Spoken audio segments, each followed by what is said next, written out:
Okay, I'm going to read you something from a work in progress. This is Chapter 7, the beginning of Chapter 7 of a book called The Picture Hunter Took. The chapter is called Your Stallion Stands. Hunter Frost looked out at the streets of Laredo, or rather the melting tarmac of the mall. His sleeves were rolled up to a point just below the elbows, and though both of his hands were on the railing, no breeze stirred on this balcony. The sun looked like a smeared nickel in the haze above. Lynn was putting on her earrings. "What do you think?" she said. "Oaxaca or IHOP?" "IHOP Saka," Hunter said. "Assuming there is IHOP in Nuevo Laredo," said Lynn. "We'll play it as it lays," Hunter said. Lynn came out to the balcony. "Look," she said, "Le Mans is playing." "Not a Joy and Courtney thing." "Well, you're probably right. We should get to bed early anyway. We have a big day tomorrow." Hunter looked at his watch without taking his hand off the railing. The watch face was on the underside of his wrist. "There's a 10:05 showing. No, we won't be back. The kids will be bored. Steve McQueen gunning his engine. But it's got a Legrand score." The phone rang. Lynn picked it up. Hunter had read that the cinematographer worked on A Man Called Horse. He wouldn't see a movie for a month. "They're ready," said Lynn. In the parking lot, Hunter pointed to the movie marquee. "The critics are pissing on that," he said. Fred looked up. "Le Mans," Hunter said. Fred laughed. Fred ran up to Bob. "The critics are pissing on that," he said. "Le Mans?" said Bob. "Le Mans," said Fred. Hunter overheard Dan saying to Frank, "Have you heard about this new Kubrick project?" "I'm not sure," said Frank. "It's about British gangs." "Oh, I think Jimmy Donahue was saying something about it," said Frank. Julie was being admired by Joy. "Still adorable," Joy was saying. "Isn't she?" said Lynn. Hunter said to Courtney, "I'm thinking 2.5 hours tops in Nuevo Laredo." "I'm with you 100%, said Courtney Weems. "You ready, everybody?" said Hunter. "Oh, yes," said everybody. Hunter pointed. "It's a half-mile that way." "As the crow flies," said Joy Weems. "Does the crow have to pee?" said Lynn. "Any crows?" "I went to Le Mans," said Fred. They started off. Just as Sanborn's guide had said, crossing over on foot for a stay of a few hours was cake. Courtney gave Hunter an appreciative smile after the Frosts and Weemses were waved through. "And the passports work," said Joy. 3 or 4 women in shawls sat against a building. "Chicles, chicles," they had cardboard trays of gum. Hunter had a laminated card in his hand. "Cafe Oaxaca is about a block from here." They walked toward a busy intersection. Turning right, Hunter saw the sign for the restaurant. He went in to see about getting a table. He came back out. 20 minutes, he said. "Well, all right," said Lynn.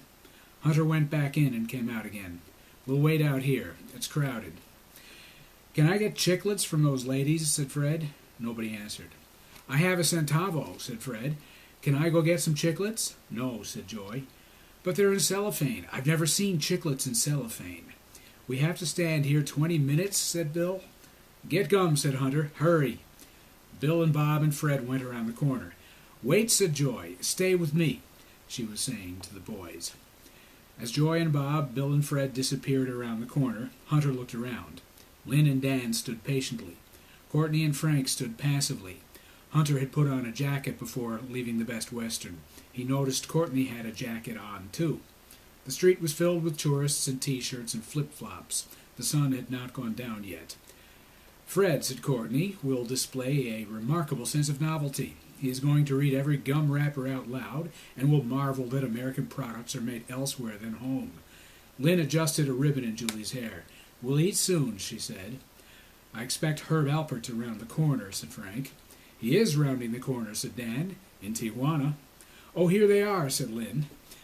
Fred ran up to them, holding a package of gum in his hand. "Look," he said, 4 chiclets in cellophane. It says, H-O-N Mexico."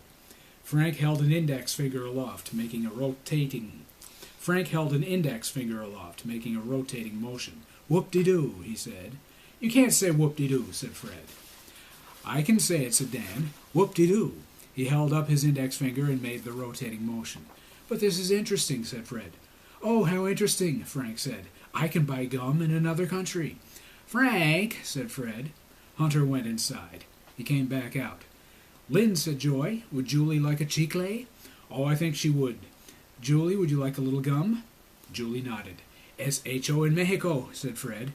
Whoop-de-doo, said Joy. Hunter went back in. He came back out. The table's ready, he said. The Frosts and the Weemses went inside. They were 10 people in all. They were shown a table by the front window. They sat on hard-backed wooden chairs with leather seats. The children had bottles of Coca-Cola. How come all the bottles have wax paper around them? Fred said. He took the wax paper off. Hecho en Mexico, he said. Notice I pronounced the X as an H. Hunter looked out the window. It was too dark to see beyond the glass, which reflected 10 Americans. They hadn't been long at all in Nuevo Laredo. After crossing back, the two families settled in their respective hotel rooms. They'd start for the border early in the morning, the Weemses in their Volvo and the Frosts in their Skylark. That's when it was going to take forever. Sanborn's guide says Customs might take the car apart, Hunter said to Lynn. They were both on the balcony again, looking at the sign that said Best Western and the one that said Le Mans. Lynn said, Courtney doesn't think it'll be so long going in, but coming back is supposed to be hell. She added, I'll make sure the kids get to bed. It's only 9:30. Why don't you go to the movie? You think I should? Said Hunter. It might not be playing when we get back. Hunter drummed on the balcony. He thought about the fact that it was in looking out of a whole... Hunter drummed on the balcony. He thought about the fact that it was in looking out of a motel balcony that Martin Luther King got shot. He thought about what it must have felt like to get shot in the neck. Le Mans it is, he said. I can't sleep anyway. On the way out, he saw Bill and Bob in the parking lot. Matches? He asked. Bob was holding a match. There were 2 or 3 on the ground. We're trying to light our farts on fire, said Bill. Just don't smoke, said Hunter, and walked to the theater. Customs going in was not bad. Joy was right about this end of it, Lynn said. They didn't open the Polaroid or Dan's tape recorder. My purse didn't even interest them. Can I have my tape recorder? Said Dan. Don't play it too loud, said Hunter, as Lynn handed the little Craig T recorder back to Dan. Don't play it too long, said Lynn. You'll drain the batteries, and we've got 3 weeks to go. They passed a squat, square, stand-alone building. Hunter honked. Wave, everybody, he said. The Weemses' Volvo was in the parking lot. Dan, Bill, and Julie waved. Hello, Weemsies, shouted Lynn. See you in El Ciudad, Hunter shouted. Well, they got through, too, said Lynn. She looked back at the children. That's the first stop in Sanborn's guide. Joy wants coffee. Fred wants Coke that says Hecho en Mexico. Speaking of Coke, she reached into a cooler at her feet. Who wants a soda? I'll take one, said Dan. He clicked the tape recorder on. It's too early, said Bill. Julie said, Can I have chicles? Lynn took a bottle opener out of her purse. As the squirt of air sounded, a bass drum pounded. Ba-boom was the sound from the tape recorder.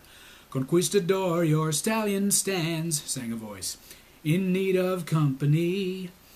And like some angel's haloed brow, you reek of purity. Billy joined the voice. I see your armor-plated brass, he sang. Armor-plated breast, said Dan. Brass, said Billy. No, said Dan. Listen to it. He shut off the tape recorder and started rewinding. Don't turn that off, said Hunter. Conquistador, your stallion stance, sang Billy. Stands, said Dan. Stance, said Billy. Ba-boom, went the tape recorder. Conquistador, your... Why does he say conquistador, said Lynn. Procol Haroon is English schoolboys, said Hunter. It grates, said Lynn. Dan said, Courtney says Oxford used to fail students who said Quixote. That's true, said Hunter. You had to say Don Quixote, said Dan. Conquistador, sang Lynn. Stallion stance, said Bill. Stands, said Dan. Rewind it, said Bill. Dan shut it off and rewound again. You're going to break it, said Lynn. Conquistador, your stallion stance, sang Julie. That's right, Pookie, said Bill. Stallion stance. No more rewinding, said Hunter. Don't shut that off until we hear Whiter Shade of Pale. The best music is Hecho in England, said Lynn. They tripped the light fandango through to Mexico City.